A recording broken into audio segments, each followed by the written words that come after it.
This is For the Creators. Hello everyone, welcome back to another episode of For the Creators. Today we are sitting down with Naroop from Amit and Naroop, who are celebrity photographers and have done just so much, but we're going to unravel that in the episode to come. Amit and Naroop have released a new book called Turbans and Tales.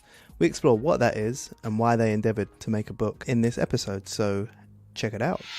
Also, welcome to the show, Naroop. Thank you for having me, man. It's a pleasure to be on the show. Pleasure to have you on the show, man. Just let the people know what and who are Amit and Naroop.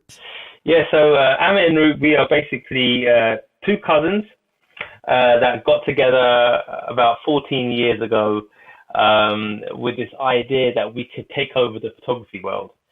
And what started off as, just us shooting on the street, shooting models and friends and musicians who are up and coming, has led us to, shooting celebrities and international advertising campaigns and film as well. So it's really grown from something that was just something that we love to do, and I'm sure we'll go into the backstory a little bit more, but just a passion for creation, and it's led into something bigger than we could have ever thought. Awesome. So you were born and raised in West London. Can you tell us a bit about your upbringing? So I was born in Southall, West London. Amit was also born down the road in Hayes, which is basically right next door. And it's a predominantly Asian area, Indian area. And my parents were very, and still are very, very hardworking. So even though we were born in this predominantly Asian area, they wanted us to have a really open mindset to life. So from the age of 4, I was sent to private school. So my first school was in Ealing. And then from there, I went to another school called Latimer, which is the boys only private school in Hammersmith. And initially I was, when I was at school, I remember just thinking, why am I here? I'm like one of the only brown boys in the school. I think there was a handful of brown boys, a handful of black boys, and the rest were all just like middle to upper class white boys. And I was like, what am I doing here? And it really made me question my identity a little bit, because I wasn't quite fitting in with the white guys, but yet when I would go back to Southall, I wasn't really quite fitting in with the brown boys. Right, so I had this kind of weird kind of balance, but in hindsight, it was a beautiful thing because I got to learn so much, and I was like, I always say to people now, when I speak to people, I just don't see color. And I know some people might say that to sound cool, but I generally don't see color because I just don't see it really being an issue. Whereas when you grow up, or if you're around a certain environment where you only see brown people, you only see white people, only see black people, sometimes when you suddenly speak to somebody else, you don't know quite know how to act around them, because do they understand where you've been, where you're from, or do you speak with a slight accent or slight twang? Like sometimes that can make you very self-aware, but for me, I'm just like everyone's the same, So it was beautiful because I love my Indian heritage, I love everything about the tradition of Indian culture, but yet I'm a London boy. And I can kick it with anyone. So it was a real blessing to have that mixture of cultures. Exactly, yeah. Oh, brilliant, man. Do you think that is a product of being from London? Because it is a unique place in that it is so multicultural. I think so. But then also I know a lot of boys who I grew up with, and I see them now, and they're still kind of the same. Like if I was to invite them to an event, say for an exhibition, one of our exhibitions, and I see them maybe talking to some of our clients, you can sense that, either they change their accent so they won't be so hood, right? But that's their natural way, the way they speak, right? And so they go a little bit extra posh. Yeah. And that's one of the first things I noticed. I'm like, okay, it's not just a London thing. It's my school, man. It really, really is. Latimer, and I used to fight against it a lot, but Latimer as a school really shaped and defined who I am as a man today. And it's a very creative school. Even though it's very academic, it's still very creative, and it encouraged art and music and stuff like that. So I think it definitely helped me in so many ways. Wow. So in what ways do you think it helped you to get to where you are right now? So what it did is it opened me up and exposed me to a lot of things that I might not have seen or known about if I had gone to school like down the road, right, from where I was living. So one of the things I remember I was always fascinated with was art, especially Renaissance art as a young kid. And I was maybe I remember the first time I went to the National Portrait Gallery, the National Gallery, and I saw these old masters, like Renaissance paintings, and I thought, how the hell have they done that? This idea of how did they create this amazing painting? And I was really young. And the reason why I know it had a profound effect on me, because my teacher who took me there the next day, he said, Naroop, I was observing the way you were looking at those paintings. Like, they really must have affected you. And I said, they did. They really did. Like, I was drawn to it. This idea that someone created something, 400-500 years ago, and it's still there now. People are still looking at it now. That fascinated me, right? And I think it's one of the reasons why I've got so many tattoos as well, is that I love this idea that something's created and it's there forever.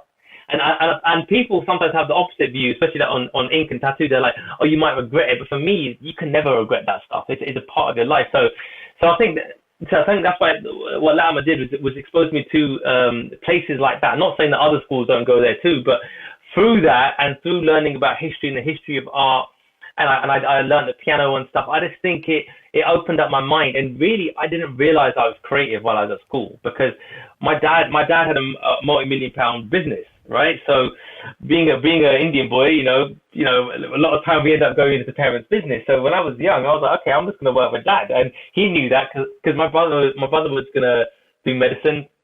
And so, like, when people were filling out their, when we were trying to do careers days, and like we had to do this test of what a good career could be for us, I was just like businessman, because I know I was going to go work with my dad. And even when I went to uni, I studied business because I was going to work with my dad.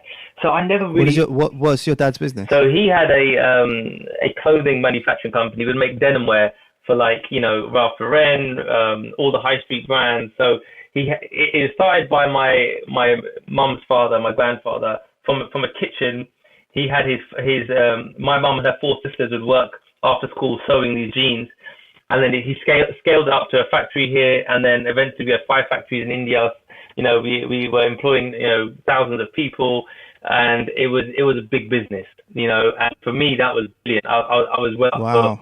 So, hopefully once they taking over it.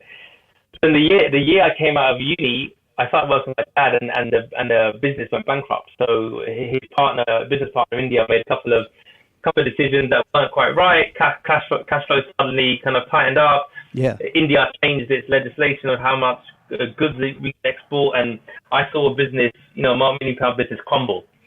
And yeah, man, and like a few things happened that year, and I don't mean to digress off the question, but it just really transformed me as a man, because when you're in that position where things are going wrong, you like hate everything. You're like, oh, I hate the world. Why is this happening to me? I went to uni. I done all this stuff. I shouldn't be in this position, because basically what was happening, we had all this stock, this jeans and these denim jackets and stuff that we had to get rid of. And my mum especially is relentless. She's like, we're selling this stuff. We're not, this is money here. We need to sell it. So we used to do market stalls like 3 to 4 mornings a week, which means we had to be up at 3 a.m. setting up for 5 a.m. And it didn't matter if it was snowing, if it was raining, whatever. My mum was like, boy, get your ass up. And I'm a 21-year-old man right now, yeah?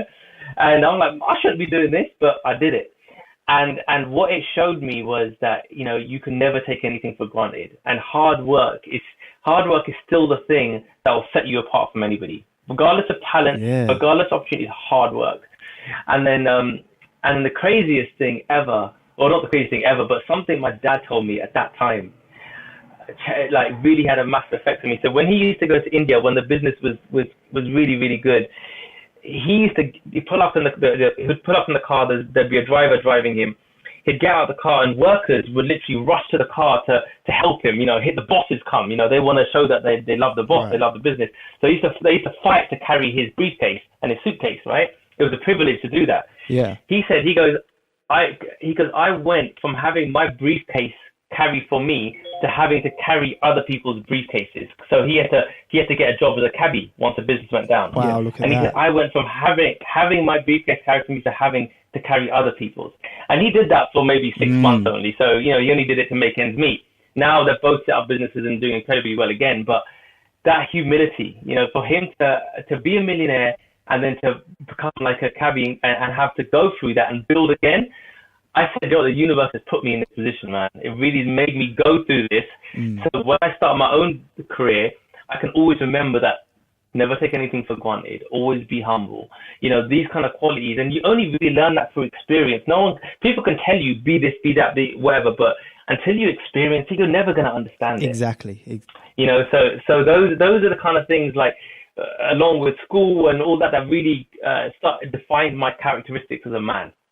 And I hated it at that time, but I wouldn't change it for the world now. Oh, of course. I mean, if it sounds like hard work is in your DNA from a couple generations. Yeah. But it felt like you were put in that position to demonstrate that, and it's kind of like a rites of passage because you've gone on to do what you have, which is what we're going to explore. But totally, man. Kind of like that had to happen for you to, get to where you are and to demonstrate your hard work, demonstrate humility. You know what it is? I think you always need to have somebody to guide you, right? Like, like we've got mentors now, but I still consider my dad my mentor and a mentor.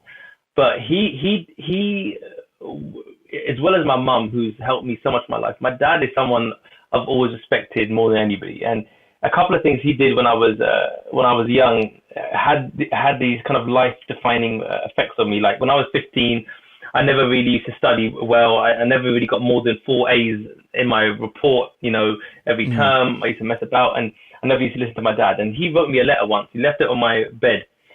And I was 15, and he said, Naroop, I've tried to guide you as a son to the best of my abilities. It's clear that you feel that you know what's best for you, and I believe you're mature enough to make a decision. So from now on, I will never tell you what to do. Wow. Right? And I was like, yo, this is deep. And I'm not lying to you. Since that day, he's never questioned what I do. Really? Even if it was my GCSEs, my A-levels, if I wasn't revising, then ask me, why are you not revising? He's like, you got to live by your own decision. There you go. That's but a great you know what lesson. that did? I knew what he was thinking, and I would study, and my grades went up. Everything improved. So I was like, I really must have hurt him. There you go, because it's your responsibility. Look at the way he dealt with it. He didn't beat me. He didn't punish me. He didn't slap me. He gave me the responsibility. He said, it's your life, man. Amazing. I've tried to do what I can. I've sent you to private school. I've done the best of my, what I can for you. Like, you make the decision. So that was one thing. And the second thing he said to me, and this is while the business is kind of going bankrupt. He said, Naroop, because in life, you have to pay the cost. Or you have to pay a cost. Either you pay it when you're young and you work hard and you set yourself up, and when you're older, you can relax and you've got investments, you've got money, you can retire in comfort. He goes, or you pay the cost when you're old. So you mess about in your youth, you don't really pay attention, you end up getting a 9-to-5 job that you don't like, and when you're older, your pension barely makes ends meet. You're suffering and you're not really living a good life in your old age. He goes, you decide when you want to pay that cost, when you're young or when you're old. And I was like, I'm going to pay it when I'm young, man, because I don't want to be old. And I look at people when they're old. I'm like, man, I don't want to be like that. We don't obviously know their situations, and everyone tries to live the best life they can. But all you can do is observe the world and try to make sure you can do the best that you can do. So he was instrumental, man, in my life, and he still is. He still is to this day. Like, I've always said to him, and people say this, and whether they mean it or not, I don't know. But I always say, like, if I could be half the man my dad is, like. And I'd be something special, So that's why I aspired to be. So along with my education, is my dad who kind of kept me going in the right direction, even though he didn't physically have to do anything. Just his presence would guide me enough. So yeah. Sounds like a very smart man. Oh yeah, man. He's like the Indian Tony Robbins, man. Oh yeah, like literally, brother, man. People come to our house just to seek his mentorship and his guidance, man. Amazing. I'd love to meet him one day. Oh no, definitely, man. He's a top guy. Awesome. So actually, my next question was related, and that is, have your parents always been supportive of your career? Yeah, man. Totally, 100%. Like, so. myself and my brother both went to private school. My brother's now a singer. He's had a #1 hit in America. He's currently signed to Sony. So his name's Jay Sean. So he was your brother's Jay Sean. Yeah. Okay. So, yeah. So he's doing his thing. So he went up and did music, even though he was studying medicine. But he got offered a deal by Virgin, and parents are like, "Yo, go for it. You live one life, go for it." And he did that. And then when I finished uni and had worked with my mom and dad for years, and I said to them, "Look, me and myself, Amit and I want to set up this photography business." They were like, "Go for it." And I'm not even lying to you. Not once did they question me. If anything, they just say, "Look, keep on at it. It's going to come. It's going to come. It's going to come." And sometimes, I do say to people, and I even say this to people, don't always just take advice from your family, because they're going to naturally have a bias to making you feel good. It's going to, especially in Asian families, because that's all I can really relate to, is that they always want to protect their kids. Their kids are #1, right? So like, don't worry, son, it's going to come. It's going to come. But sometimes you don't need that to hear that. Sometimes you need to hear the raw facts. And that's when I think a mentor comes into play, or a coach, or someone who can say, if you keep doing this, you're not going to get where you want to be. But I never had that. So just having those encouraging words from my dad and my parents were great for me. It's the fuel that kept us going. But then myself and Amit working together, we were we had each other's back too. So if one of us was feeling down, the other one was there to pick him up, and vice versa. But now his parents and my parents were always supportive. It's actually Amit's parents who helped us build a business.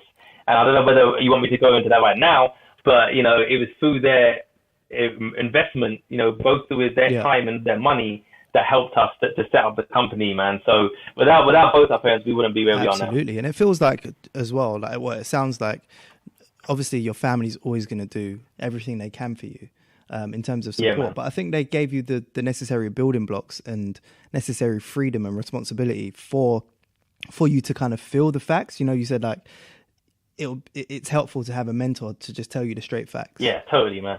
Totally. I think you were in an environment where you weren't like protected from the facts. You had encouragement, but not protected from the facts, which is good, because as a creator, as an entrepreneur, you really need to feel the fabric of what you're doing. Yeah, because it's ultimately it's helpful. Totally, man. And sometimes you just got to look. You got to look at the signs, right? And I'm quite a spiritual person, and I kind of believe that things do happen for a reason. Sometimes, it's dangerous to live your life like that, to think, this has happened. I can't change it, so let me accept it. Sometimes you do need to fight for what you want, but sometimes you also got to look at the signs. So like when Amit's dad had just changed career, and he started doing a lot of Photoshop retouching and getting into photography when we started as well. So he kind of taught us a lot when we were younger. Oh, right. So Amit had all the latest photography equipment. So where someone who was trying to get in industry might struggle because they don't have a good camera, we had access to the best cameras. And this is when digital SLRs were just coming out. So we didn't have to pay for them. We had Amit's dad's camera there. So straight away, that was helpful for us, right? And then I've always had a little bit more patience to learn. Then Amit's a bit more like, he just wanted to get things done. So Amit's dad taught me Photoshop, right? So when it came to retouching, I was learning from someone, and Amit's dad had built up a great business doing retouching for like wedding photographers and stuff. So I was learning from a guy who knew everything. So these things kind of came into play at that time, just when we needed it. Had those things not happened, maybe we wouldn't have been able to advance and become so good so quick, because we might have had to use an inferior camera or start learning to use film, which we never really did. We went straight into digital, so those kind of things come into play. And now I think about it, I'm like, that stuff was there, man. It was there for a reason, and we just took advantage of that. True. And the other thing is, my brother was just getting into the music game, so through him, I met a lot of people who were also in music, but also, wanted to be models and dancers and aspiring musicians. So we were able to shoot these guys initially for free, just to build up our portfolio. But had he not got into music, where we were going to meet these people, there was no Instagram or social media really, apart from MySpace, and that was literally just starting. So these kind of things happened at that time. And the thing that we did, we took advantage of it. And our eyes were open enough to look at the opportunities and seize them. That's right, yeah. Whereas I think a lot of the times people want to do something, they don't realize what they want is just in front of them, is right there. You know, but they don't always go for it. And that's one thing we always tell people as creators, that you've got to be resourceful. You really do. And it's not about the obvious things. It's about, okay, what am I missing? Who have I not tapped into? Who have I not asked? What have I not done? Because you know, a lot of people know being creative is very lonely, especially as a photographer. It's really lonely. If you're by yourself, you've got no one to ask, you know, is my work good, apart from your family, who may be biased and maybe your work isn't that good, right? But if you can be resourceful, if you can try to collaborate, if you can try to think outside the box, it can help you on your journey a little bit. So, you know, we always say to people, collaborate. If you're starting off as a creative, collaborate. Find someone you can work with, even if you don't want to be in a duo. Just find someone who's like a photography buddy, or join a photography group, or if you're a filmmaker, you know, join a filmmaking group, or whatever it might be. Find your hive, find your hub of people, and bounce off each other, because you're inevitably going to learn off each other. Yeah. And sometimes as creatives, our ego it stops us from doing that, because it's so precious to us, and we attach emotion to it straight away. No one's going to know how hard it was for you to get that photo, and how much retouching you done, or how long it took you to film that clip, and how long it took you to edit and grade it. But guess what? They don't care. Only you care. So you have to distance yourself from it, and really be, you know, and just think, let me take this advice from people. Not saying you always act on it, because fair enough, some stuff is from the heart and is an expression of you, and you should keep the purity as it is. But if you want to be in the commercial game like we are, you know, you're going to get objections from people. The clients are going to say they want this, they want that. Things are going to get changed. And if you start kicking up a fuss and you're too ego and emotion led, they're not going to use you again, because you're going to be difficult to work with. So sometimes you've got to distance yourself, especially if you're starting, and say, okay, let me just take advice and improve. You know, and that's the way I think you're going to grow. Completely, man. That's really great advice, because it is very easy to attach yourself to your own work, and 100%, like you said, it comes from a place of ego, and you know, of that I'm right. I was guilty of that. I was guilty of that, man. I used to get in big strokes, man. Like, you know, if someone sent a client sent an email back with changes and this and that's not quite right, I'm like, who the hell are these? I don't know anything, you know. And Amit wasn't so ego led, and he was like, dude, look, man, they're a client, they're paying money for this. You know, our job is we're in a business here. You know, we need the importance of a partnership. Yeah, and slowly I learned, and now I'm like, cool, man. I expect the changes. You know, you send something in, he's going to get changes. Yeah. You know, so I always say to people, because ultimately people want ownership as well. They want to know that they contributed, and you know, they've got a piece of whatever it is that is out there. You know, whether it be a picture or a piece of music or film or whatever. You know, everyone wants to be involved. It's such a deep topic, because it comes down to your brand as well. And I always say to creatives, like, you know, you've got to be very aware of who you are as a person when you're working with a client. Because if you're not nice, and if you're not kind, and if you're not easy to work with, you're not going to get, that person's not going to work with you again. So no matter how amazing your work is, you have to make, unless you're doing it as a hobby, you have to make money from it, because you've got bills to pay. That's the realist, right? So if that person is not using you again, you have now lost future earnings. So your job is to create amazing work. Right, great, but work with people, like, have some flexibility. Don't be difficult to work with. And if people feel like, that person was so nice to work with, they really changed and did things that made the piece of work relevant and right for us, they will use you again. Because still, the most important tool is word of mouth in this game. It really is. And maintaining and building relationships, they are the biggest thing. You can't do that via Instagram. Like, people put so much time into Instagram and think, if I've got this beautifully curated page that the word's going to flood in, you might get a job. It's but true. Then how are you going to keep that client? How are you going to stop that person going to someone else next time? It comes down to who you are. And real life relationships. And you have to be very self-aware of your strengths and your weaknesses. You know, and if people are telling you, listen, you're difficult to work with, sometimes you can be very rude and direct to clients. Take that advice, right, and learn to change. And these are the kind of things we say to people: before you build your business, build you. And they're like, what do you mean by that? Like, we tell creatives, especially photographers and filmmakers, if you're a director or you're a photographer working with people doing portraiture, we say to people, go and do a public speaking course, right? And because we've run master classes in the past, and they say, what do you mean do a public speaking course? And I say, look, if you've got the confidence to get on stage and talk in front of a whole bunch of strangers, then when you're on set, you'll know how to portray yourself, have the confidence to speak in a right way to the people around you. Very good point. Right? And confidence is one thing. Sometimes people aren't confident enough. They come across too shy, too timid. The client might think, they're not right to control a big set. So these kind of things, just being likable, being confident, being fun, being nice, being kind. These are the simple, basic human qualities we should all have, but are also so important as a creative, in my opinion. From the people who I've seen and who I've continued to work with, they all have those qualities. And that's what creates longevity, like you were saying. Man. And you do need that, because ultimately that's what people buy into in whatever field you're in. People buy into, people. So you have to have those qualities. Absolutely. It's great advice. Just to dial back a bit, just to pick up on the story, because I know we've kind of explored you and Amit, and you've got the DLSR. DLSR cameras? Yeah, DLSR. Or DSLR? DSLR, yeah. One of those. But when did you realize that you were interested in capturing pictures, both still and motion? Well, it's the way it happened was this, right? So I had just finished work with my parents. The business is shut, right? And I'm thinking, what am I going to do now?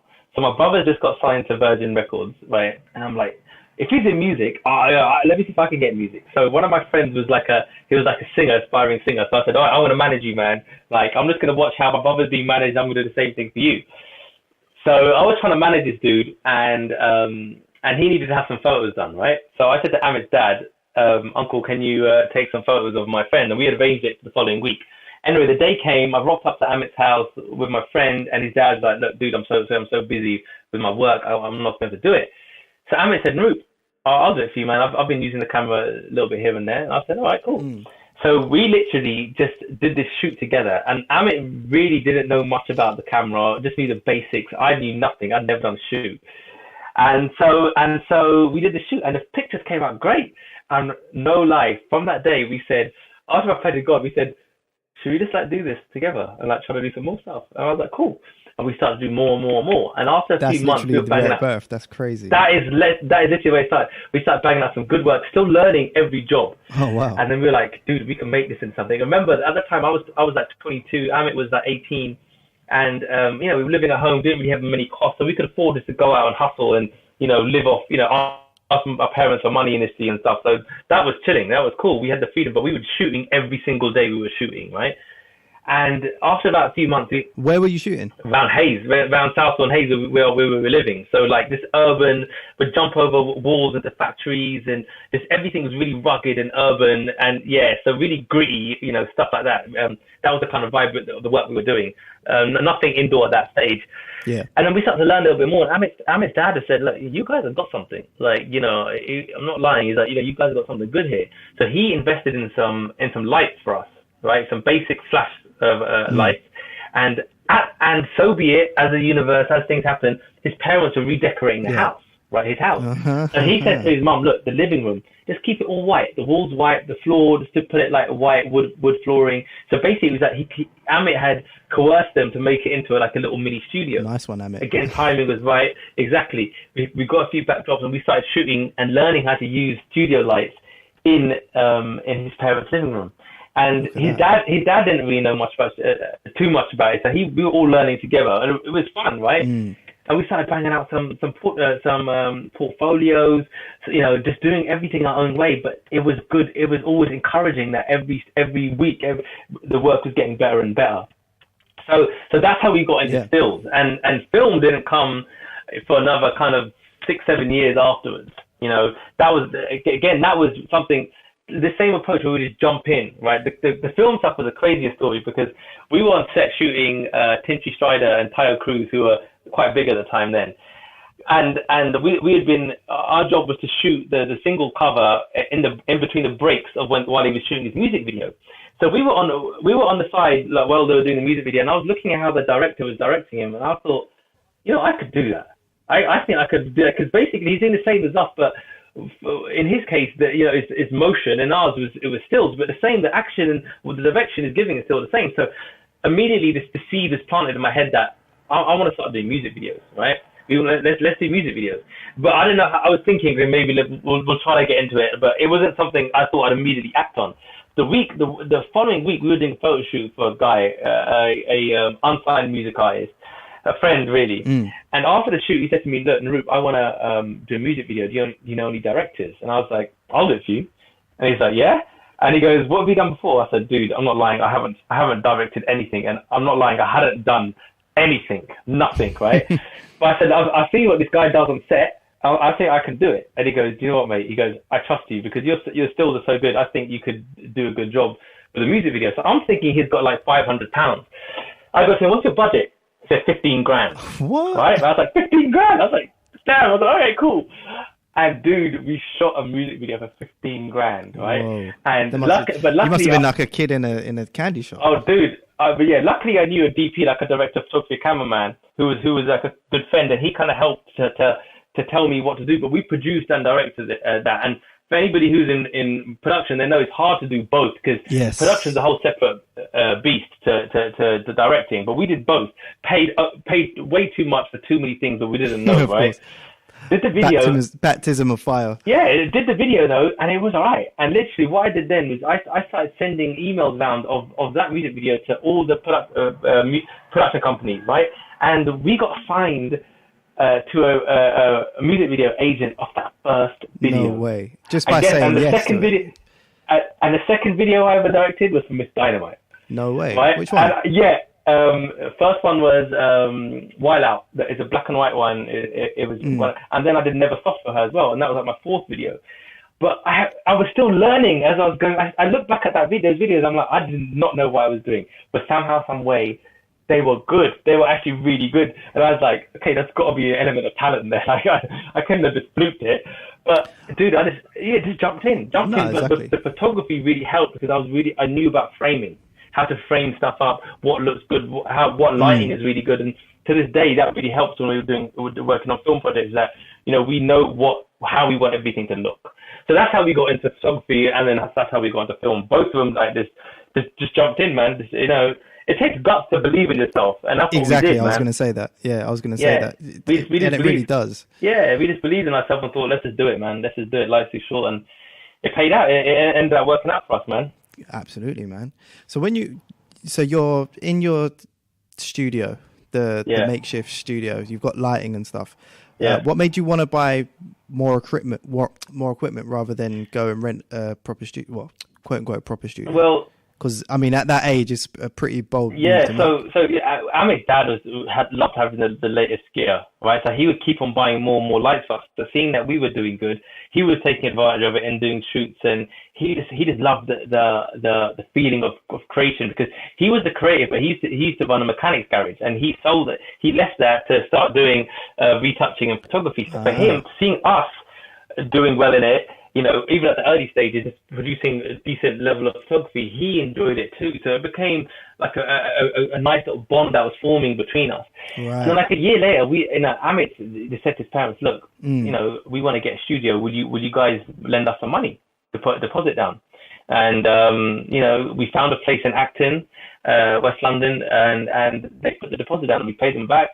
But we had our own studio, and the whole idea is that if we rent somewhere, we'll never fully take ownership. We wanted to own the thing. We wanted to be a business. So we found this place, and it was like which goes back to your DNA, right? Yeah, man, totally. And it was like a charity office, right? But we gave ourselves 3 months to turn this place into a studio, and it took us a year and a half. Like myself and Amit and his dad, just every day, man, 7 a.m. to 7 p.m, just literally building this place. Because Amit's dad knew how to build that. He knows everything, man. So we built it. We tiled the floor, built the kind of cove backdrop, made it look really minimalist and clean and white, and boom, a year and a half later we had a studio. So we thought the hard bit would be to build a studio, but after we had a studio, we were literally sitting there thinking, all right, now how do we get the work? because we hadn't thought of that. And that was the next stage, man. Like, okay, we need to build it and they will come. Yeah, we need to start getting some work. But it is just something that we thought we don't want to rent. Like, we've always, for some reason, they say that everyone's got this kind of level of success kind of built into them in their DNA, like a level where they feel that they're accomplishing what they're destined to achieve. And ours was naturally set really high. It's probably our parents, learning of the way our parents have built their businesses, that we aspire to greatness from a young age. So this idea of renting someone else's place, we're like, no, man, we want our own spot. We want to own this. We're going to be big in the game. So we want. So that's why we bought it. Where someone else might have been, and it probably wasn't the best approach for most people, because they either don't have access to the funds or they're not such big risk takers. And we always say to people now, don't follow what we've done. Like, assist someone, learn of someone what you want to do, and then you'll find what's right. But we were young and naive, and no one was there to offer us that advice. So we just did it. And trust me, we paid for it, and we lost a lot of money, like trying stuff out that didn't work. Lost a lot of time doing stuff that didn't work. And I wish someone was there to have guided us, but again, we learned through our mistakes, man. It was a very brave and naive approach, but that's the kind of youngsters we were, man. We were just go-getters. Let's just get this done. Yeah, exactly. And we did it. Yeah, man. Absolutely, keep it moving. Yeah, keep it moving, and that's how you learn. You learn from those mistakes. I mean, how else would you didn't have the example to learn from someone else's mistakes, so you had to go through that, otherwise you wouldn't have got to where you are. But our approach now is different. So now when we move into new areas or try something different, we always try to find someone who's either doing something that we're same as what we're doing, or has a lot of experience, who can guide and mentor us in that endeavor. Because the things that we try to do now, they're bigger, the risks are bigger, the rewards are bigger, and we're already a brand, so we can't afford to mess up. So now we don't. That's it. And plus, you've learned from the past. Yeah, learn 100%. So I always try to guide people like that. My cousins, I've got like cousins, brothers who are like 25 to 30 years old, and I'm constantly trying to drop these kind of wisdom on them, man. I'm like, learn from me, man. But that's it, man. Learn from others. Sometimes people don't, man. Sometimes they don't. They're just like, they need to make the mistake themselves. So fair dude, like, whatever works, man. Whatever works. There is that element too, but it is quicker to learn from others. You just have to have the humility to know that you're not the first person to try something. You might be doing something brand new, but there are elements of it that other people have done that you can learn from. And we live in an age where you can search anything online. You can find anyone. You can listen to podcasts. Yeah. There's so much advice out there, but you have to be willing to understand that you don't know everything. But like you said, on the flip side, there is a benefit to being naive, because you run through walls. It hurts, but you learn a lot, and sometimes you can get a bit further. So I think the best approach is to it's like playing your own cards, isn't it? Yeah, I mean, like I say, mate, if you want to take the island, you've got to burn your boats, right? Like, you can't have that. You can't have that escape. And I remember listening to something Will Smith said in one of his motivational videos, and he said, there is not a plan B, there's only plan A. Yeah. So for me and Amit, I never had a job interview, I've never worked for anybody else. So now at 37 years old, if things don't work out for me, what am I going to go and do? I've got no CV, literally. And sometimes you need to have that kind of pressure, that kind of fire burning behind you, that like, there is nothing but this to really make it work. Because if you've got a plan B, if you've got something else that you could do, that you could fall back on, you're never going to make your dream work. You have to really push and believe that. And that's sometimes what people don't have enough of, is that rawness, that this go-getter attitude. It's a little bit too soft sometimes. I know it sounds a bit dramatic in the creative world, especially when it's about passion and love, but it's also a business. And I always try to tell people that you are in a business. You're trading services for money. So still have that attitude. Still have that attitude that you're going to get this done, no matter which way you're going to make your dream come true. Yeah, I think you do need to feel that pressure. I mean, obviously everyone's situations are different, but I think the main element in that, whether you are having to work in a job and do your thing at the same time, it's feeling the real life pressure and not sitting back and saying, okay, well, I've got a secure income, but you haven't secured your dream. That's more of the pressure you need to feel exactly, man. So yeah. So what's it like working with Amit? Because we spoke about So you're like at the start of your career, you've got a few things going on. What does how do you complement each other, and how do you maintain your individuality as creatives? You know, it's really good having him as my business partner, man. Like one thing that and I said this before is that we both don't have an ego, right? So, and I always say this quote, you know, it's amazing what can get achieved when you don't care who gets the credit. Ooh, so we don't that's care. a good one. We don't care who gets the credit. It's not like, oh, Amit, you done this amazing. It's that we're both a part of it, and we both know that we're building it for the business, for the brand, right? That's one thing that's kept us together. Working with him, he is the opposite of me in a lot of ways, but yet we're so similar, right? So one of our mentors is a guy called Rene Carriel. He's like the world's leading leadership public speaker. He coaches presidents and CEOs like big in the game. He's written this book called Spike, right? Wow. And it stands for Strengths Positively Identified, Kickstart Excellence. And he said people shouldn't focus on your weaknesses, focus on your strengths. And when you want to get stuff done, find someone who has complementary spikes to you. So you never should really work with someone like who's exactly the same as you. Like never hire in your own image. Never work with someone who's like you, but find someone who has qualities that you don't have, who are strong in areas where you are not. Right, and that's exactly what Amit is. And the crazy thing about it, and Rene always says it to us, he goes, Amit and Naroop, you are the living embodiment of Spike. Like you guys have different strengths in different areas. When you come together, you make one powerful unit. So I'm a lot more meticulous, a lot more about the details. I love understanding stuff, and I'm a little bit more observant and calm, where Amit is more energy. Amit is, show me how to get this done. He doesn't necessarily want to read all the details. It's like, okay, how do I get this? Naroop, show me how to get that done. He's a brilliant relationship builder. You know, we've calculated, we've probably, done over 15,000 hours of photo shoots. So we've met so many different people that we can meet someone and get to build a bond with them instantly. That's one of the best things about photography. You have to do that. That's a good point. You've got no choice. And even film, like the same thing, we have to get to know people straight away. Because if they don't relate with us, you're going to see you on camera.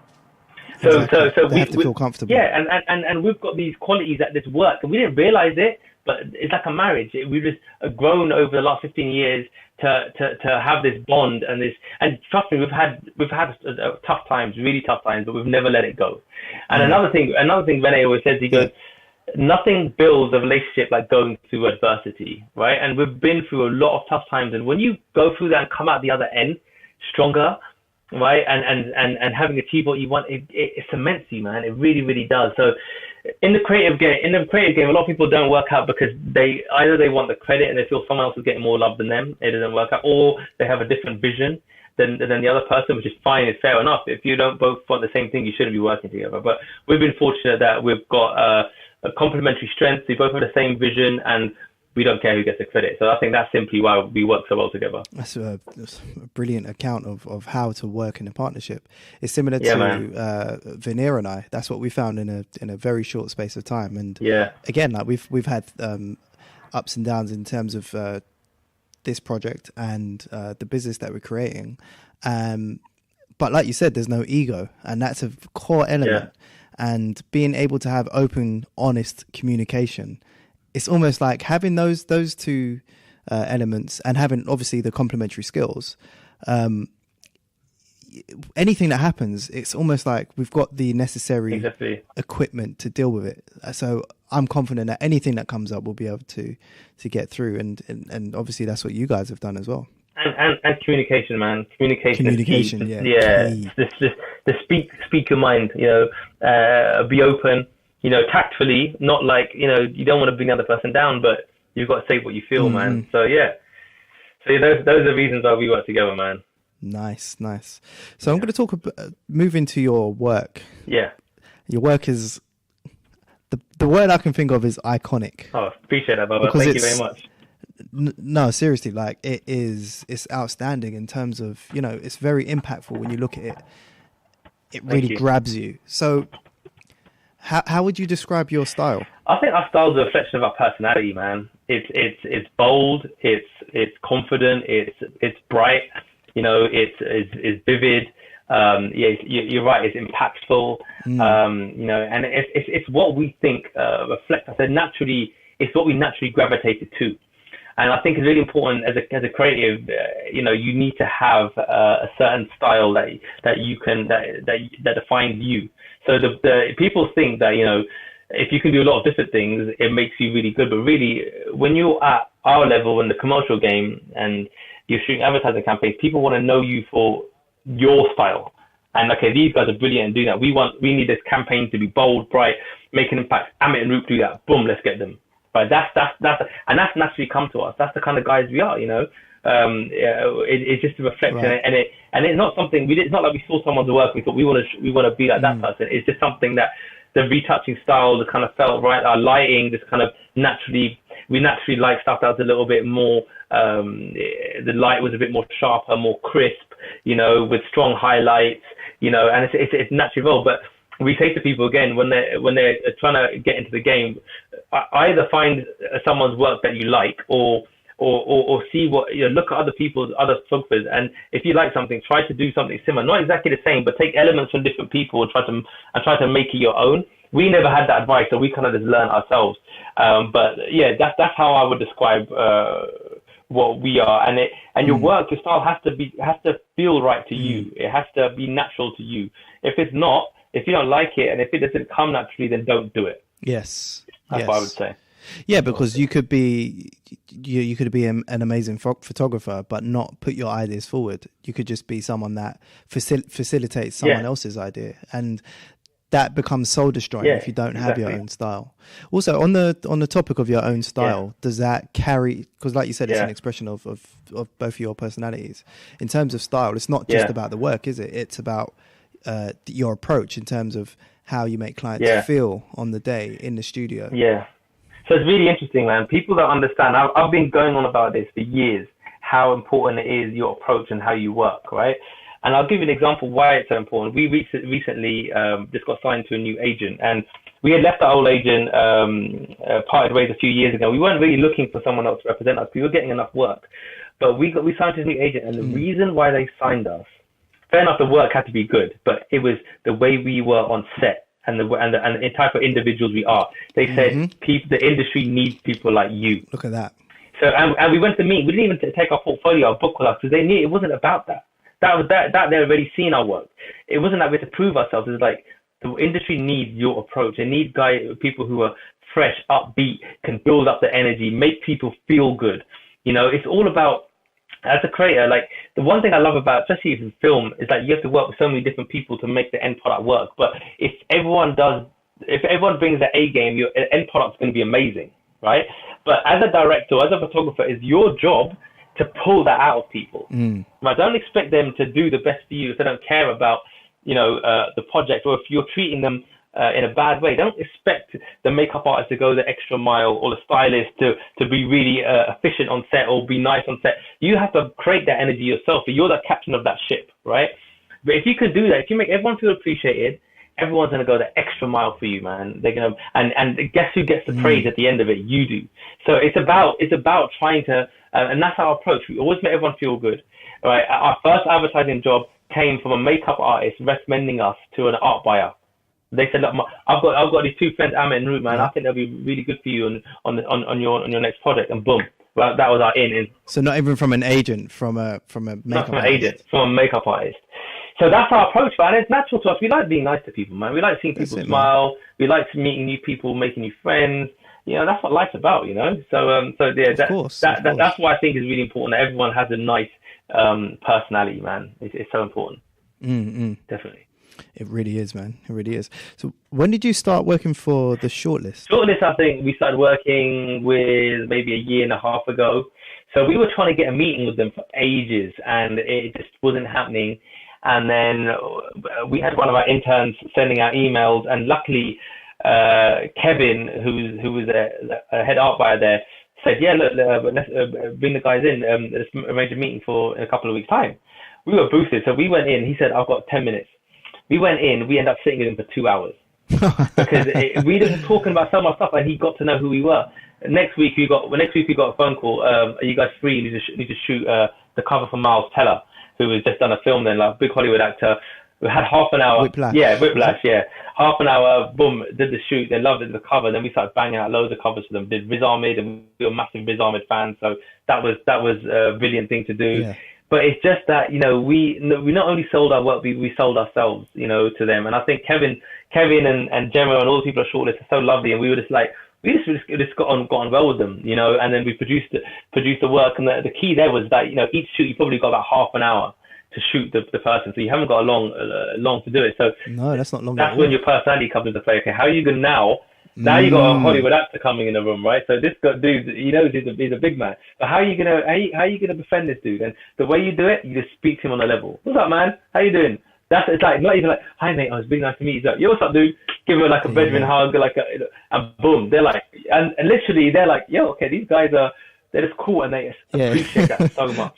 And that's it. You just be real. You just keep it real. Ask them how they're doing. You know, don't treat them like they're a star. Just make them feel like they're at home. You know, and they'll be cool with you. So that's how we got with Shortlist, and that's how we've been working with them. So you know, it's been a real privilege to be able to work with them. Yeah, man, that's a really good bit of advice as well that I think all creators can relate to. If you because creation is collaboration. Oh, totally. And if you anyone you're working with, if you make them feel like they're at home, you're going to get the best work you can out of that day.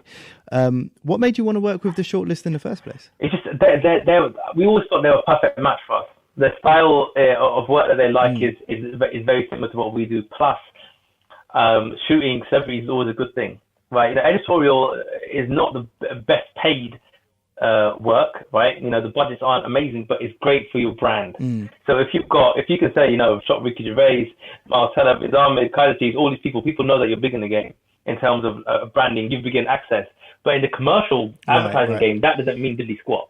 That's not relevant. They don't look at that. They just look at the quality of how you can draw out personality, how you can draw out emotion, the feel and the quality of your work. So they're two totally separate industries, really, right? But you know, there are photographers like us who are able to do both.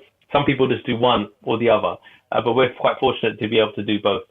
Amazing. So with your career spanning over 14 years, is Ricky Gervais still your favorite shoot? Oh yeah, man. Ricky's the only guy that we've actually been a little bit starstruck, because we were still. This is when we had signed to our first agent, right? And they said, look, you know, Big Issue want you to shoot a cover with Ricky Gervais, and we're like, oh, we love Ricky, and we were like nervous. So we go down to his. They said, look, you can do the shoot at his office in Hampstead. So we go down to his office, and we're in there before he's in there. But when we walk in, because we didn't have a backdrop, they told us that there would be like a blank wall for us to shoot on against. So we didn't bring any backdrop. We just had our lights. We walk in this office, and the walls are full of like posters and frames and pictures. And the only room they had was between this radiator, radiators, literally body width of room, right? And so then we're feeling really nervous, like, oh my God, how are we going to shoot a cover here? So anyway, we set up, we tested a few lights. We were kind of happy with what we had. We only had half an hour with him. He walks in and he was in a bad mood. So we're like, oh, brilliant, damn, right? But Amit is like, dude, man up, right? And we just kind of like went up to, yo, Ricky, pleasure to be here. And we dropped a few jokes, and he just started to laugh, and he realized that we were kind of like this easygoing and fun guys, and he gave 1,000,000%, and we ended up shooting them for I think 2 hours, and he used those pictures the whole year for all the publicity stuff. But it was like, and we were a massive Office fan, loved all that stuff. So just being there was like, that's the only time I would say I'd ever been starstruck. And the only time I think I ever will be again is if I ever get to shoot Will Smith, because like, I love Will Smith. So I think well, that's coming, man. Yeah, well, hopefully, man. But I haven't said that to me as well, because dude, that's gonna come to me. But I love that dude. I love that dude too, man. So I'll be a little bit starstruck also. Who doesn't? Yeah. So, but it's a good shoot. Yeah, man. Awesome story. Yeah, he's a nice guy. He's a lovely chap, that Ricky Gervais. He really, really is, man. Really nice guy. Well, that's iconic, man. Like I said. Yeah, man. Thank you. Appreciate that. Shifting gears a bit. Yeah. We're going to talk a bit about the Seek project. Yeah. So in 2013, you launched the Seek project to document the image of Sikh men in society. Yeah. What sparked the idea for that project? So personal work for photographers is so important, especially if you want to do advertising. Advertising agencies don't really look at what you've been commissioned to do by other agencies. They want to see what you do in your own personal time, because it gives them a sense of your personality and your character and your interest. So our agent at the time, which is a company called Shoot, they said, look, you guys need to start doing some personal work. Like everything on your site is just commission stuff. If you want to get advertising, you have to do that. And there's a guy there called Paul who worked there, and he said, look, you guys are one of the few brown boys in this game, right? Why don't you do something based upon your heritage, right? And we're like, no, man, we don't want to do anything with Indians, like, you know. But he's like, no, think about it. Think about what you could do in a really clever way. Because we thought, who's going to want to know, like, you know, how can we make our culture look really interesting, right? Because what we had done is that we Googled, like, Indian Sikhs, and all you see are these really cheesy stock images, like of Sikh men either in the fields, like in Punjab, in the north of India, where it's a predominantly Sikh area, or there'd be stuff like a Sikh man in a corner shop or in a cab. Like there's nothing that was built or was nothing that was aspirational for our culture. Yes.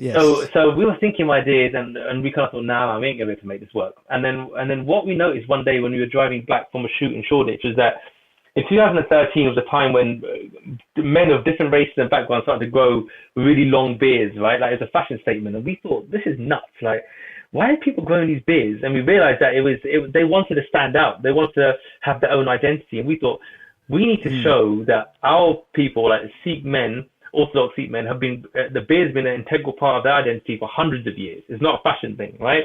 So we thought, okay, let's shoot them in our studio.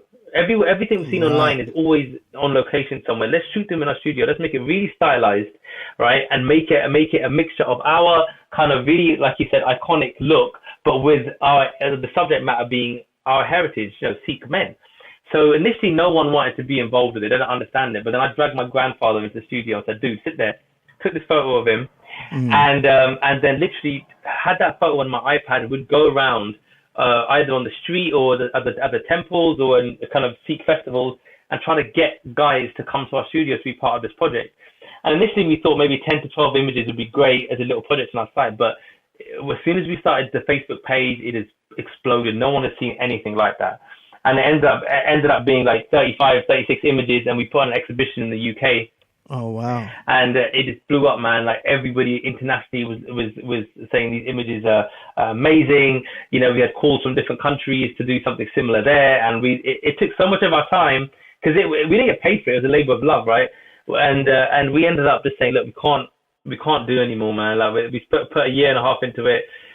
We don't want to do it, and then we eventually did end up doing one in America as well, which I could talk a little bit more about later on if you'd like. But it started off as just a little idea, and exploded into something that we didn't believe. Like we were the BBC World News talking in front of 20 million people live. Like it was nuts. Like who would have thought two photographers would have been on there talking about photos of Sikh men? It just didn't make sense, but it happened. Yeah, sometimes it's bigger than you, isn't it? Like totally. Something like that touched your culture, and it's the same gap that you saw in the imagery of Sikh men is what everyone else has been seeing as well, especially from your culture. Dude, the timing was right. The timing was right, man. Again, I'll hark back to what I say, man. Maybe the universe has just said this is the time for you to do it, but it was just right. And people were wanting something like that. The news wanted something like that. Diversity and inclusiveness was becoming really important in society.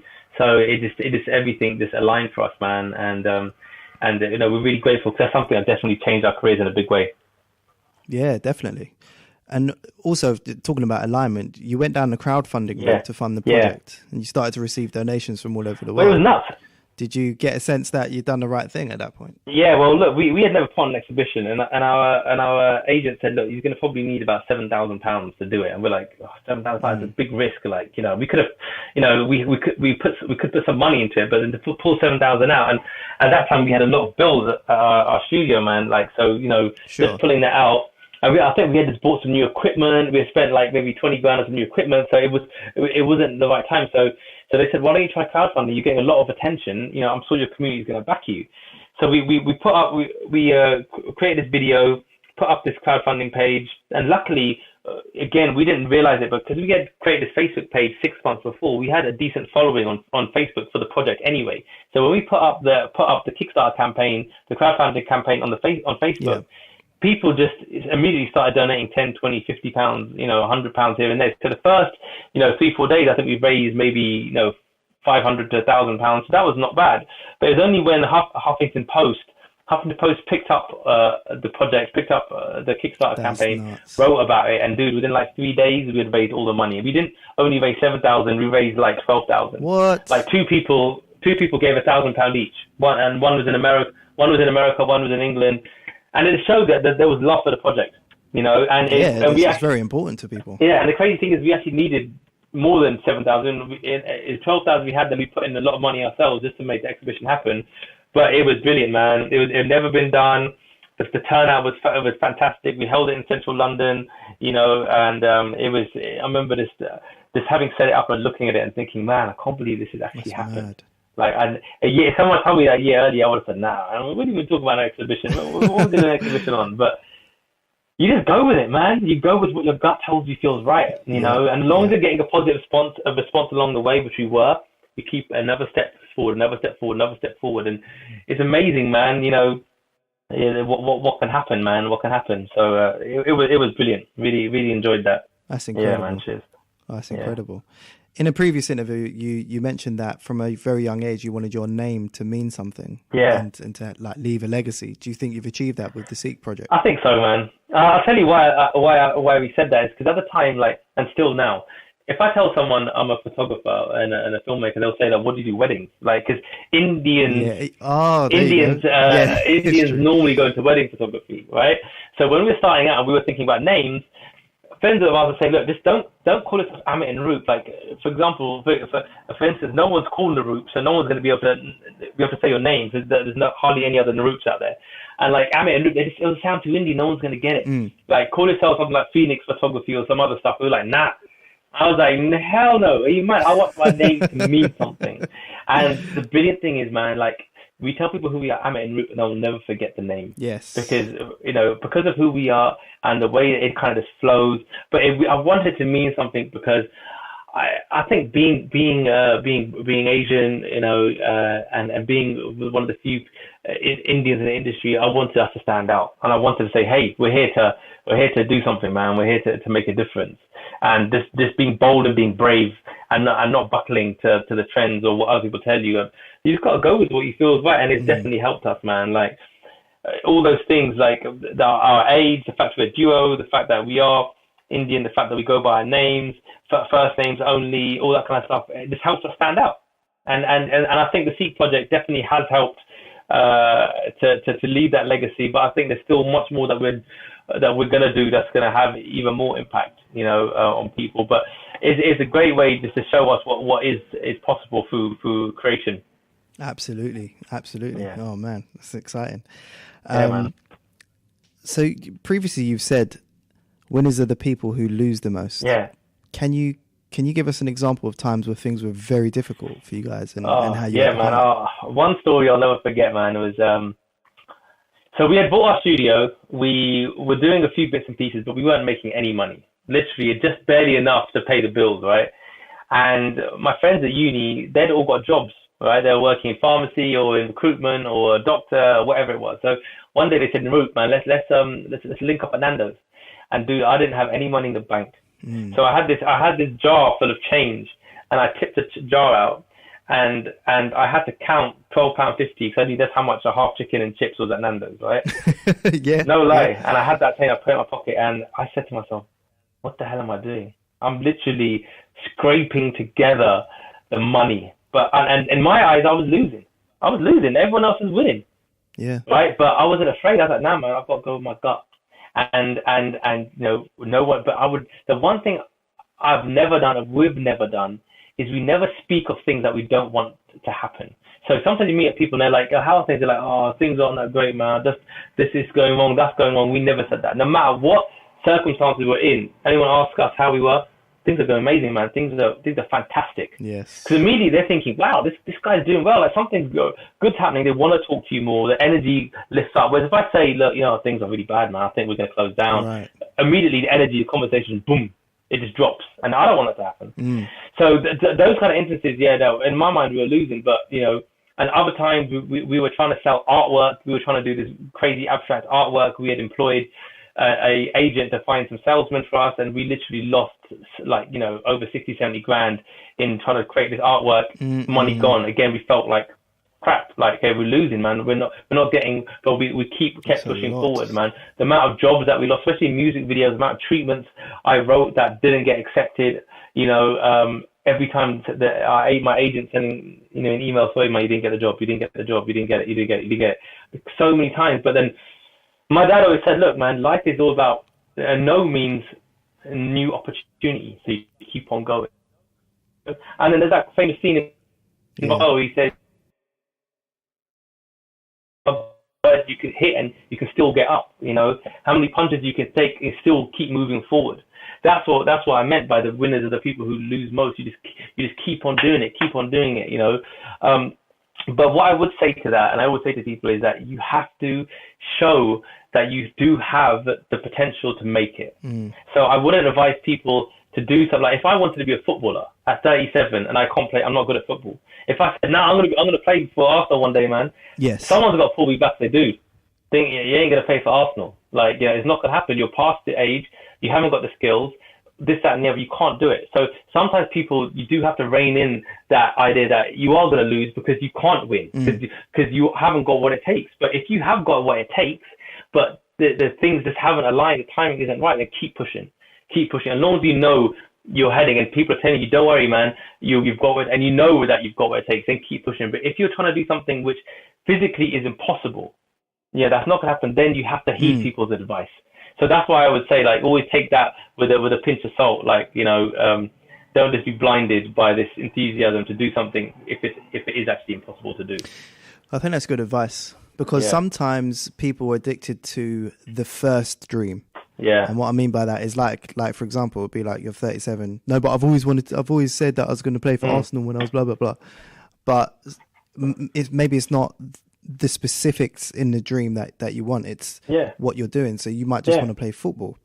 You might want to be around football. Like, there's other skills that you have that can be unveiled just by being confronted a bit. Yeah, that's exactly right, man. Or you could be a coach, or you could do whatever. Like, you're exactly right. You could find another way to still have that around you. And I used to say to people as well, like, sometimes what you love to do isn't necessarily what you should be doing. But if you can do something that you're really good at and that you like, then do that thing, because that's the right balance. I mean, like, even our photography filming is not all like amazing and really fun and glamorous life. There's a lot of hard work. A lot of times I'm just frustrated, where I don't want to edit anymore, where I'm tired of packing up the studio late at night and doing all that kind of stuff. I'm like, no, it's not fun, though, some parts of it. But I look at the positives of it, and majority of it is really rewarding and really enjoyable. But nothing is 100% fun. Even my brother, being a pop star, driving a Lamborghini, living in LA and New York, he has bad times as well. Like, certain things that he hates. Yeah, of course. So he has to travel constantly. He doesn't get to see his kid all the time. Like, everything has its negative to it. Has its cost, like your dad said. Yeah, it said. has its cost. You just got to weigh that up, man. You just got to see where does the balance fit. Where can you be at a level where it's serving, you're getting paid emotionally and you're getting paid financially. I think you need to have both. If anything is lopsided either way, then if someone's getting paid so much emotionally but they're not making enough money, and then they can't pay their mortgage and the kids aren't eating food, then you're not being a responsible individual. Or if you're doing something just for money and you're not getting that emotional satisfaction, eventually in life you're going to feel like, what have I really achieved in my life? Have I really served my purpose? But if the balance is just right, then you're going to hopefully live a happy life. Oh, man. Years of going through exactly. Years of going through it makes you think. Yeah. So we're coming up to the end. I know we've ran over the initial time that I said. Just want to ask a few more questions. Of course, no worries. What advice would you give to, firstly, upcoming photographers and directors, but also just creators in general? Oh, what advice would I give? Firstly, I think I've said this before, is work on you. Make sure you're mentally where you need to be, right? So I always give this analogy, like, if you have that liquid gold, right, and you pour it straight onto the floor, it becomes a puddle of gold, right? It's just a mess. Whereas in order to get a block of gold, first the cast needs to be made. And then when the gold is poured into the cast, then you get this beautiful block of brick of gold. And we're the same thing. Like, we have to develop our cast ourselves internally. So when the success comes, we can deal with it. Right. Otherwise, success can come and you can just, your ego can go out of control and you blow it. You just ruin your relationships and everything's done. So first, work on you, right, and make sure your head is in the right place. Like you're approaching creation in the right way, where you're not going to be mean to people, you're not going to be ego driven, you know, and you're going to be a kind, nice person, a confident, kind, nice person. So that's the first thing I would say. Second thing I would say is be prepared to put in the hard work. You know. Nothing, any praise anyone has got in public has come from years of working really hard in private. I always say to people, you know, so it's like you've got to be willing to put that work in, and it literally comes down to hours, right? Talent is important, yes. But hard work can still trump talent, right? If you're willing just to be at it constantly, like we used to shoot every day when we were starting out, every day, because we loved this idea that we're now creating this cool work, and you know, it was so much fun. So you're only going to get out what you're going to get in. So be prepared to really commit to your craft and master it and put in those hours. Practice, be resourceful, find yourself a mentor or someone who is where you would like to be in the next 5 to 10 years, and try to see, not assist them. Assisting is different. Get their mentorship. So what does that mean? You might take them out for lunch or for coffee once a month, and you just ask them questions. Look, you know, this is my recent shoot. What do you think of these photos? What do you think I should be doing next? How should I approach potential new clients? Am I ready to get an agent? How should my website look? Go to someone who's already where you want to be and get their advice. All they want really is just for you to be nice, and maybe, you know, like I said, take them out to lunch. There's people out there who are happy to do that, but people are too afraid to ask them, right? So find that mentor, find that guy, that coach who can help you, and then also build, like I said before, build up a network of people who you can just bounce ideas off. You know, no one's going to rob your photos. It doesn't matter if they put up one of the photos that you both shot together on their Instagram page. Who cares? Who cares? You're thinking about a long-term career, like just building up the skills. So let that ego, Instagram stuff, the like stuff, let that go, put that to the side, just build on the work, build on the skills, you know, and it doesn't matter. Also, now this is more relevant. It wasn't really relevant when I was young. If you put up a photo and you don't get the amount of likes that you want, who cares? Who cares? It doesn't mean your work isn't good. Sometimes people just don't see the photo. Or if someone doesn't like you or someone doesn't follow you, doesn't mean they don't like you and they're not following you. You know, sometimes people don't want to give you credit for achieving what you're achieving as well. Yes. So don't be disheartened by that kind of stuff neither. Just go with what you believe in. You know. So, but the mentor and the coach is one of the top ones, I would say. Really, really important. Yeah. And what I liked about what you said there is offer the mentor something. Because often people say, "Oh, can I pick your brain? Can I pick your brain?" And if a potential mentor is being asked that from loads of people, it starts to get a bit like this is a time zap. So if you offer something, and it could just be your curiosity, like you said, to be a kind and nice and humble person who's hungry. There are people who are a bit ahead of you that will see that and buy into it, because that's what people buy into. So 100%, definitely. Yeah, we've done it countless times, man. I actively want to help people, but the first thing I need to see is that are they ready for it, and do they deserve it? Yes, exactly. Right? And that's not me being arrogant. Like, are they worthy of my time? No. Have they got the humility to listen, and have they got the that work ethic to put in the time it's going to take for them to be where they want to be? Absolutely. If I can't see those qualities, then the right thing for me to do is say, look, you need to work on yourself first before you come to me and talk about work. You know, and I've done it with my cousins, man. Like I said, they do think that every time I come and sit next to them, that I'm just going to try to give them life advice. But I always say to them, look, I want you to be my age, living your dream. Be it that Lambo outside, be it that really big house. I want you to have the things that I haven't yet achieved. I want you to have them at my age, because I wish someone was there telling me that stuff. But sometimes I realize that you can only tell people so much stuff. So I back off a little bit. And if they ask for my guidance and counsel, then I'll offer it. But I just want to help people, man. Life is, you only get one life. You need to achieve everything you can. Well, on that note, so my co-host Veneer and I we've just started working in a partnership this year. What advice would you give us to ensure that we have a successful partnership? I would say communication is number one. Make sure you both are really open with each other. Make sure you both have the same vision. of what you want to achieve. Make sure it's aligned. Make sure you don't step on each other's toes. So like myself and Amit have very different roles in our business. You know, make sure you know and trust in what that other person is doing, that they're doing it to the best of their ability. If you don't feel that they are doing it, then just flag it up in a conversation. You know, don't let ego come into play. Like I've said many times, I think that's one of the top ones. Write down your own strengths. Not forget the weaknesses, your strengths, is that you guys believe that you have, and put them next to each other and say, okay, so you're good at this, I'm good at this. That means you should really be doing this, and I should really be doing that, because you might be not have aligned your responsibilities correctly based upon your strengths. So stuff like that, this really building up really just pouring yourself out onto a piece of paper, and that self-awareness and understanding of each other, I think, is really important, you know. So those kind of things, man, make a relationship work. You know, they really do, man. And just being nice to each other every day, man. You know, I read this quote the other day that really affected me, man. And they said, before you speak, let your words pass through 3 gates. Is it true? Is it necessary? Is it kind?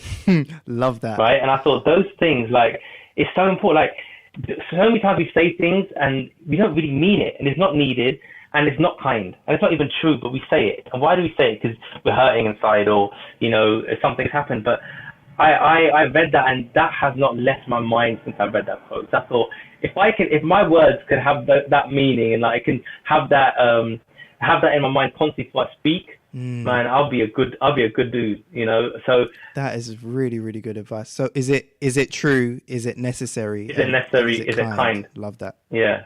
So, you know, nowadays more people want to be smart than they want to be kind. Why? Because we're flooded with this information every day through our phone, and we just want to act like we know it all and say, oh, did you know this happened or that's happened?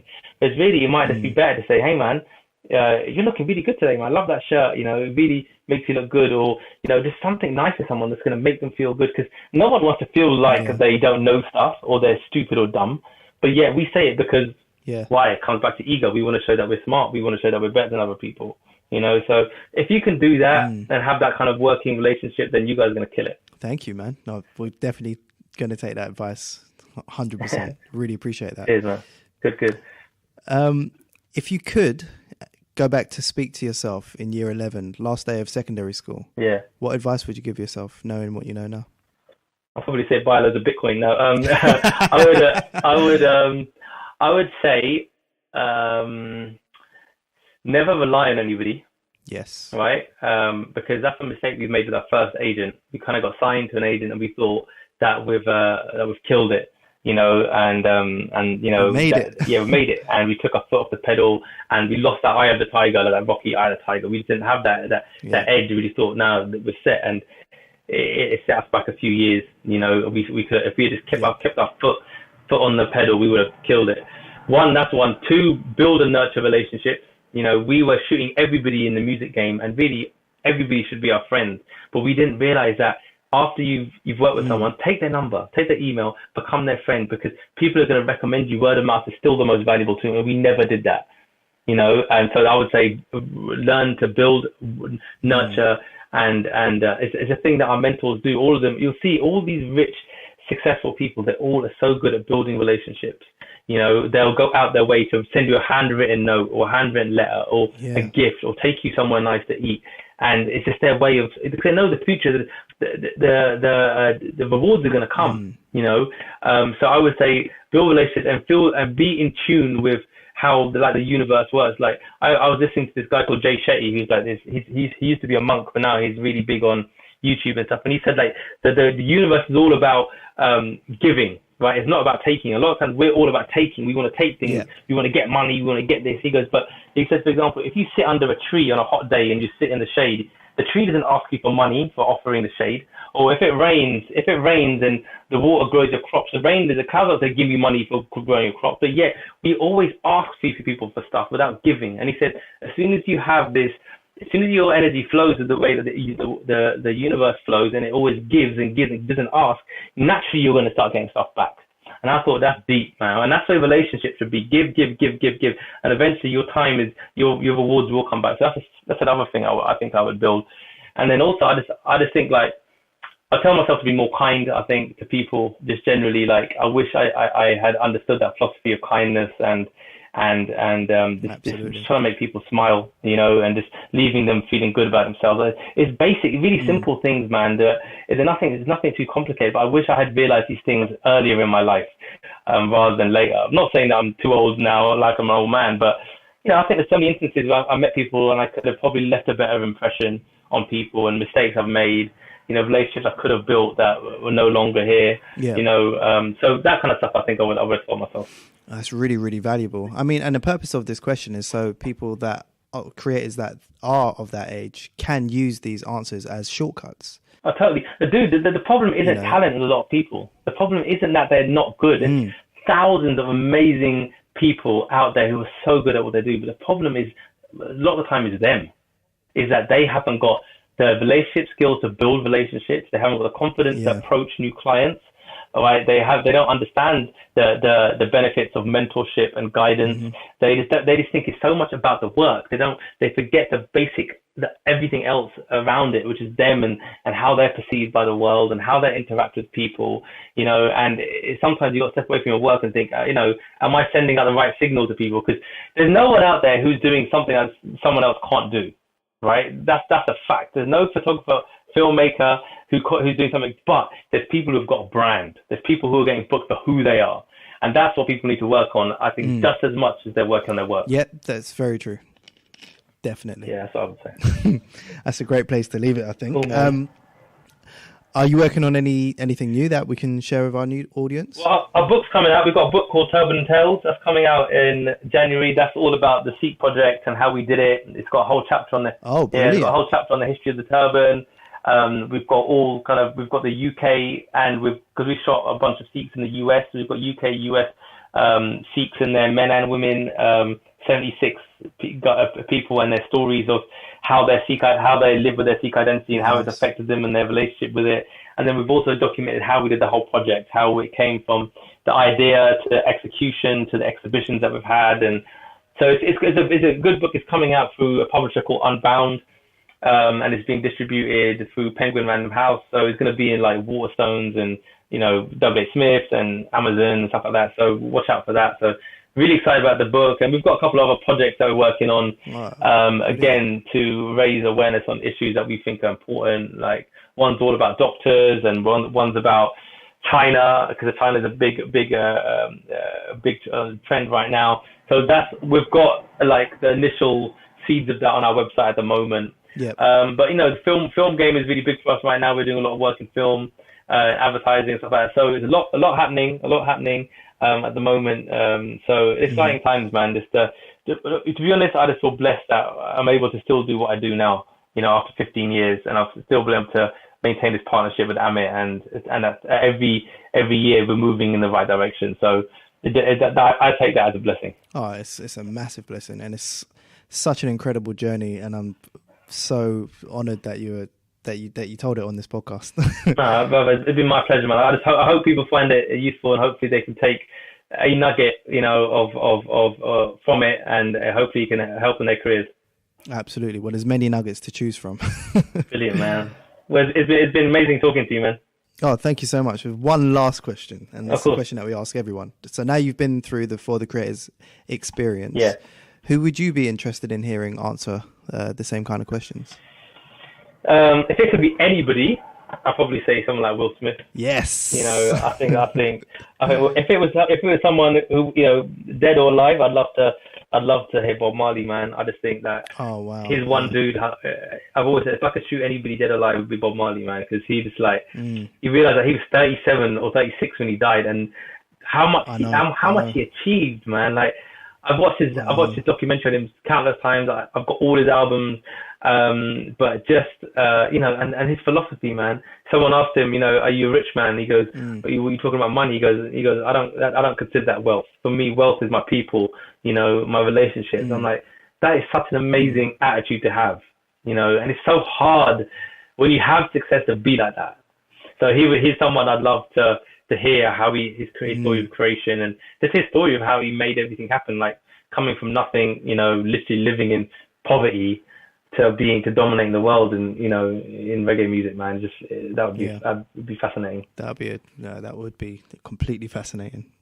Yeah, man. Wow, nice. Well, hopefully we can make Will Smith happen. Oh, dude, Will Smith would be the one, man. Will Smith, especially because he's covered social media now and is on Insta, and he's just such a dude, man. He just seems like such a genuine, nice guy, and like, who would want to have a dad like him, man? Imagine that. Just like your dad's Will Smith, yeah, man. Like crazy, man. Yeah. Pure exactly, good man, energy. exactly. Oh, brilliant, man. Well, thank you so much. I've learnt so much from this conversation. My pleasure, man. My pleasure. Audience will have as well, man. So really appreciate it. Cheers, man. Appreciate it. Thank you. My pleasure, so man. Everyone, thanks for listening to the show. I'm sure you got a lot from that. Give us a review on Apple Podcasts or wherever you listen to this podcast. Follow us on @For the Creators Podcast on Instagram. It's not your average Instagram. There's going to be something new and exciting on there every day from the world of creativity.